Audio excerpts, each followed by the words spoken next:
Kenya Revenue Authority believes the minimum tax is worth having in place and is seeking to have its suspension lifted. The authority is seeking to rope in an additional 2 million taxpayers in a bid to further expand the tax base, which currently stands at 6.1 million. Here's Alex Mwangi with more on KRA's position on excise tax on petroleum products and the minimum tax whose implementation is currently on ice. The Kenya Revenue Authority surpassed its annual revenue target for the 2020-2021 financial year, collecting 1.669 trillion shillings against a target of 1.652 trillion shillings. That, however, is where the party ends, as its quest to roll out the minimum tax was put on hold by the High Court. First of all, we have appealed against the decision on the minimum tax, because as KRA we believe the minimum payment of minimum tax is a very sound policy decision. The Commissioner General gave this explanation as the rationale for supporting the minimum tax. A business cannot continue making losses and not closing down, enjoying the services of this country and not paying a penny. Why should that be the case? While a person earning a salary of maybe 30,000 shillings is paying taxes, a business continues to make losses. It doesn't close down.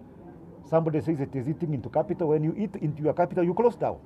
So that we do not have businesses that are perennially in losses, whom we shall continue supporting as a country, carrying them on our back in terms of services and in terms of everything that we do.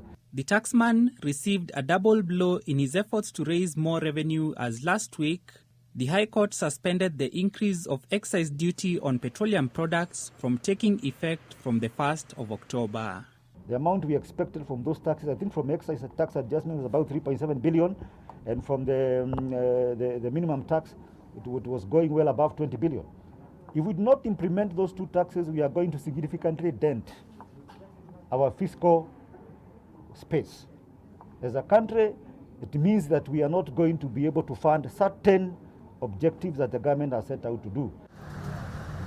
Such developments have left the authority with an uphill task to increase tax revenue at a time when the country is beginning to gear up for the election season. Through the tax-based expansion strategy, the government is focusing on bringing into the tax net 2 million taxpayers by the end of the financial year 2023-24. In addition to the current number of active taxpayers, which currently stands at 6.1 million.